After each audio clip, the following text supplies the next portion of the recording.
Sodetan Kali Ciliwung sebenarnya adalah proyek Kementerian Pekerjaan Umum dan Perumahan Rakyat pada 2014. Ini adalah bagian dari skema besar penanganan banjir di Jakarta yang harus dilakukan secara menyeluruh dari hulu ke hilir. Di hulu, pemerintah membangun Bendungan Ciawi dan Bendungan Sukamahi.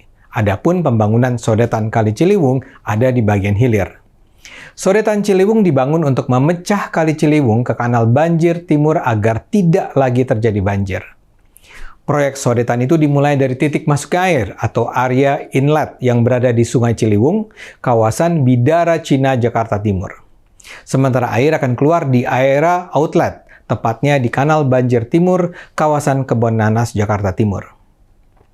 Diperkirakan sodetan ini akan mengurangi debit air hingga 33 meter kubik per detik pada saat status banjir siaga 4. Sedangkan pada saat status banjir siaga 1, sodetan ini dapat mengurangi debit air hingga 63 meter kubik per detik.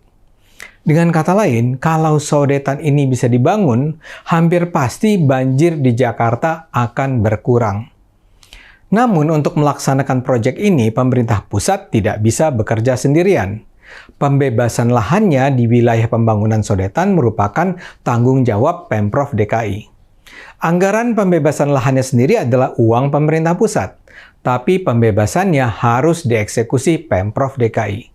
Proyek sodetan Kali Ciliwung mulai terganjal pada tahun 2016 di era Ahok. Penyebabnya, warga Bidara Cina yang menempati lahan yang hendak disodet menolak lahan mereka dibebaskan. Pengadilan Tata Usaha Negara kemudian memenangkan gugatan warga. Tapi pada 2016, sebelum mengakhiri jabatannya, Ahok mengajukan kasasi. Ini yang kemudian seharusnya dilanjutkan Anies ketika ia naik ke tampuk gubernur pada 2017. Tapi bukannya mengupayakan penyelesaian, Anies justru menghentikan upaya pembebasan lahan. Pada 2019, Anies bahkan mencabut kasasi yang pernah dilayangkan Ahok. Ini yang menghambat kelanjutan proyek sodetan Ciliwung. Anies sebenarnya dikabarkan membentuk tim persiapan pengadaan tanah untuk sodetan Kali Ciliwung, tapi kerjanya tidak pernah terdengar. Ketika banjir besar melanda Jakarta kembali di awal 2020, Menteri PUPR Basuki Hadimulyono kembali mengingatkan bahwa pembebasan lahan untuk sodetan bergantung pada Pemprov DKI.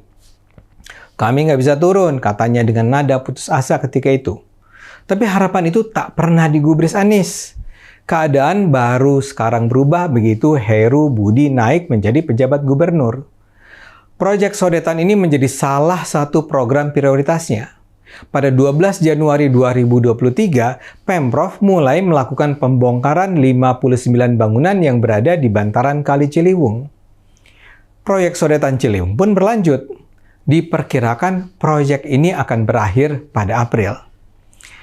Kecepatan kerja Heru Budi ini tentu mengejutkan.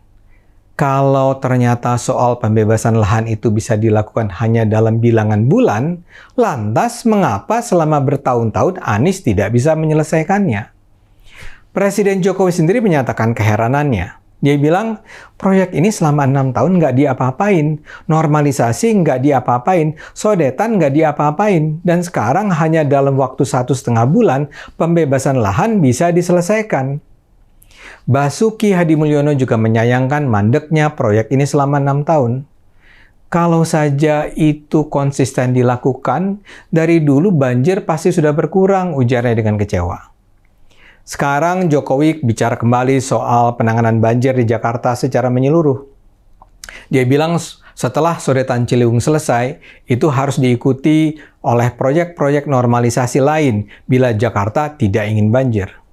Jokowi menyebut perlunya normalisasi 12 sungai, termasuk Kali Pesanggerahan, Kali Angke, Kali Cipinang, dan lainnya.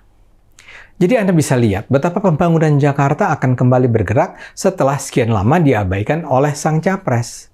Menurut saya, kasus ini kembali menunjukkan tidak layaknya Anies menjadi seorang pemimpin. Coba Anda pikirkan, mengapa Anies mengabaikan begitu saja proyek sodetan Ciliwung ini? Padahal kewajiban dia hanyalah melakukan pembebasan lahan dan dananya sudah ada. Dia tinggal mengeksekusi pembebasannya. Jawabannya sederhana. Anies tidak menuntaskan Sodetan Ciliwung karena dia tidak mau kerja. Dia sengaja membiarkan proyek itu terlantar, walau dia tahu akibat dari pembiaran itu akan mempersulit kehidupan rakyatnya. Karena itu, Anies adalah pemimpin yang buruk. Dia tidak pantas memimpin. Bukti apa lagi yang harus diungkapkan untuk menyimpulkan keburukan dia?